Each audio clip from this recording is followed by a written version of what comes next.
A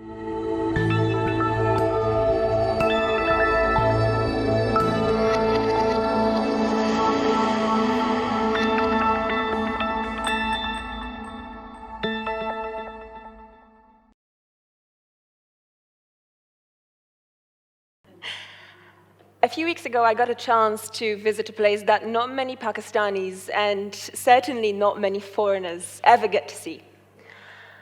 Because of a documentary that I've been making about travel in Pakistan, I got a chance to travel to the formal tribal areas, right by the border with Afghanistan.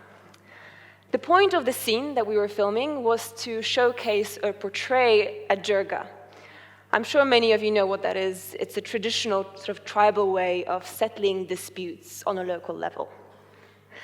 Now, it's not something that no foreigners really get to see, and especially not female travelers.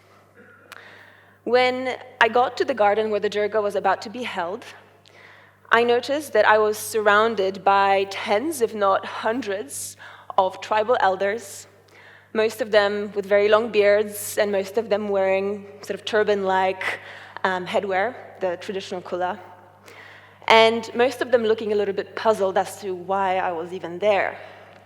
I was puzzled myself. They were sitting around in a circle like this. My host invited me to sit right in the circle, right next to him.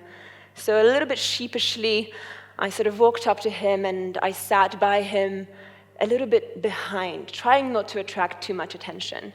But of course, as soon as I sat down, a man on the other side of the circle pointed at me very aggressively and started something really violent sounding in Pashto. I assumed that he was saying something like, "Why is this lady here? What is she doing?" And that's exactly what he said. We managed to explain it, and I got a chance to stay. But I was pretty anxious by that point. I really felt like I shouldn't be there. The jirga went on. And in the middle, some of the men got up, brought in their guns, guns like this tall, this big, and placed them in the middle of the circle. I later learned that that's a way of guaranteeing that the dispute will be resolved at the end of the proceedings. And the only problem was that, and this did not help with my anxiety, all the guns seemed to be pointed right at me. But I sat through the proceedings, and eventually it all ended, and all I wanted to do was get out of there, go to my hotel room, chill out, and just, be in my safe zone again. But that didn't happen. As soon as I got up and started walking away and sort of scrambling away, one of the elders came up to me very violently again and gazed me right in the eye and pointed at me like this. And very stern voice, "Selfie?"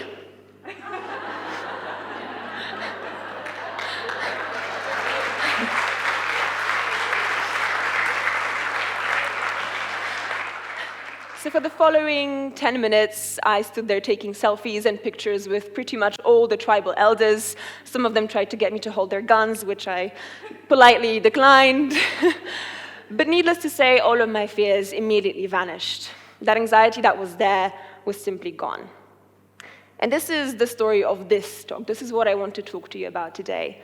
It's the story of how fear helped me get to the place where I am today. And this time last year, I was in a very different position. I was working in an office job in London, and I was feeling very hopeless, very meaningless. It seemed to me like my life had no purpose.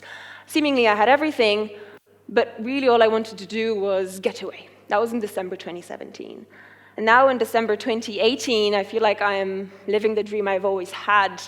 I get to travel, meet people, experience various cultures, including all of the cultures in Pakistan. But the moment that became a breakthrough for me and that led all this change was New Year's Eve 2017 in a hotel room in Marrakesh. I was there alone, and I had just experienced a really horrible year in my life. I hated pretty much everything about my life. And I had this dream, I had this vision of doing something else. I could see at the back of my mind myself traveling to different countries, speaking to people, and telling their stories to other people, sharing the story of the world through whatever means. And while I could see that at the back of my mind, I also felt a barrier. I couldn't quite reach out to that dream. I couldn't touch it. I couldn't access it. And I realized that the barrier that was holding me back from getting there was this barrier of fear. Now, I'm a pretty practical person, so what I decided to do was to break down all of those fears and figure out, why am I scared? So here comes the first one, and I want to tell you about all of them. My first fear was leaving everything behind. I had this great job. I had this perfectly stable life. You know, I could be getting promotions every single year. But I was still unhappy. How could I leave that behind? When I told my family, you'll probably recognize this. This is what they said. In Polish. What will people think? What will people say? Come on, you're at the top of your game. Why would you drop it all and go in pursuit of something that you don't even know will work? I didn't really know why either, to be honest, but I thought of it like this. Jobs are not that hard to come by. People change jobs all the time. We will not be stuck with the same job in 10 years. And if I go and travel, surely I will come back with more experiences that will help me find even better jobs in the future. I'm not going out there just to bum around on a beach. I'm going out there to do something productive. That was my thinking. And then, on a very practical level, what I did was I said to myself, okay, you've got 1.5 to 2 years. You've got a budget for that if you couch surf a lot and if you take public transport. But in that time frame, anchor yourself. And then if it doesn't work out, if you can't make it within that time frame, go back home, go back to London and start afresh. So I overcame the initial fear of letting things go by anchoring myself in a specific context. I knew that I could always come back. But then the next thing kicked in, which is traveling solo as a woman. Now, I know that there's been a boom in women traveling solo all around the world, which is incredible. And I've had so many wonderful stories from women who have traveled solo. But the problem is that I wanted to travel to places that were not really your typical holiday destinations. They're not places that tourists go to, let alone solo female travelers. So how did I convince myself to actually go ahead with it? Well, my friends, first of all, one of my friends gave me a knife, a pocket knife to carry with me at all times, which again, I also politely refused, just as I did with the guns. And my family advised me to take self-defense classes, which I also didn't actually do. I actually relied on myself to recall an experience that I had traveling a few months prior. At that time, I decided to go on a trip alone for probably the first time in my life. And it was a very conventionally masculine trip. I went on the Trans-Siberian Express. It's a train that takes you from Moscow, Russia, all the way to Ulaanbaatar in Mongolia. Several days on the train, crossing through Siberia in like a tin can. And, you know, I felt on the train like I was the only woman there, like I was the only person traveling solo there.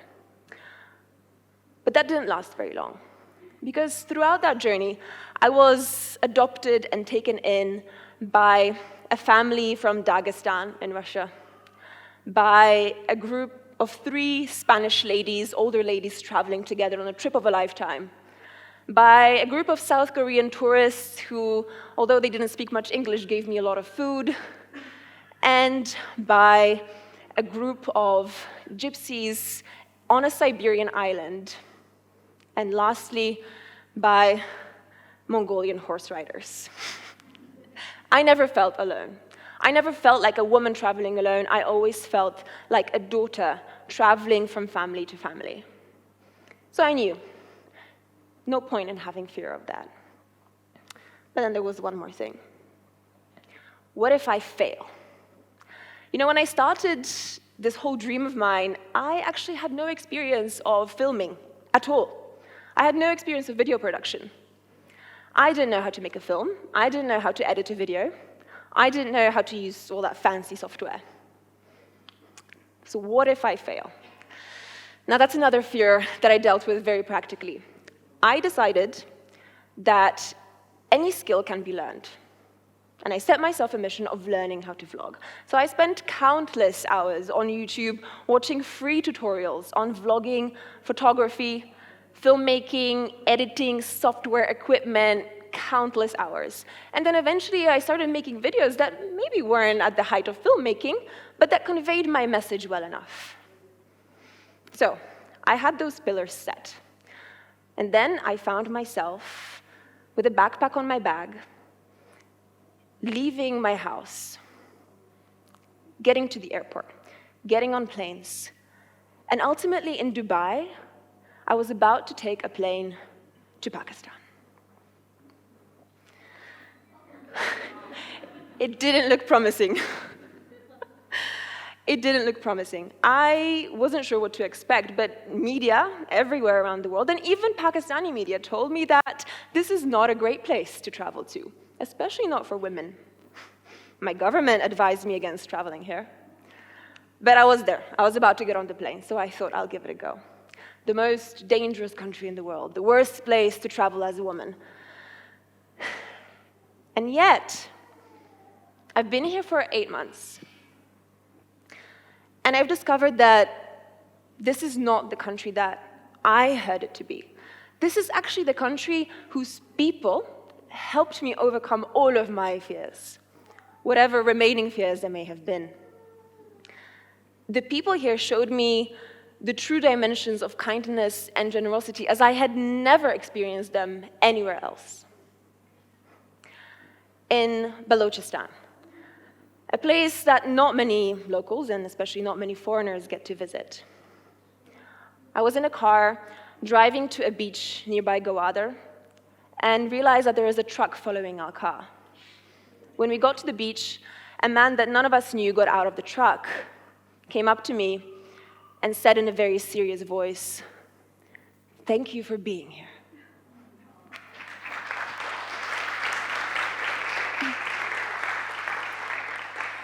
In Landi Kotal, in the tribal areas, maybe a few kilometers from the Afghan border, I was walking around a street market and staring lustfully at a beautiful plate of shanwari tikka. A local man came up to me, again with a very serious look on his face, and said, "Would you like to try some? Let me give you some kava. Let's have a seat. Let's have a little chat." We chatted for 20 minutes. In Gilgit-Baltistan, I got a chance to attend a local wedding. A lady from the village decided that it's her responsibility to take me in, feed me apples from her garden, introduce me to all of her family, dress me up, and she insisted that I call her my Wahi grandma. In Sawat, a place that still many Pakistanis even associate with the Taliban. After a full day of driving around the valleys, my driver turned around to me in the car and said, "Listen, we are good people."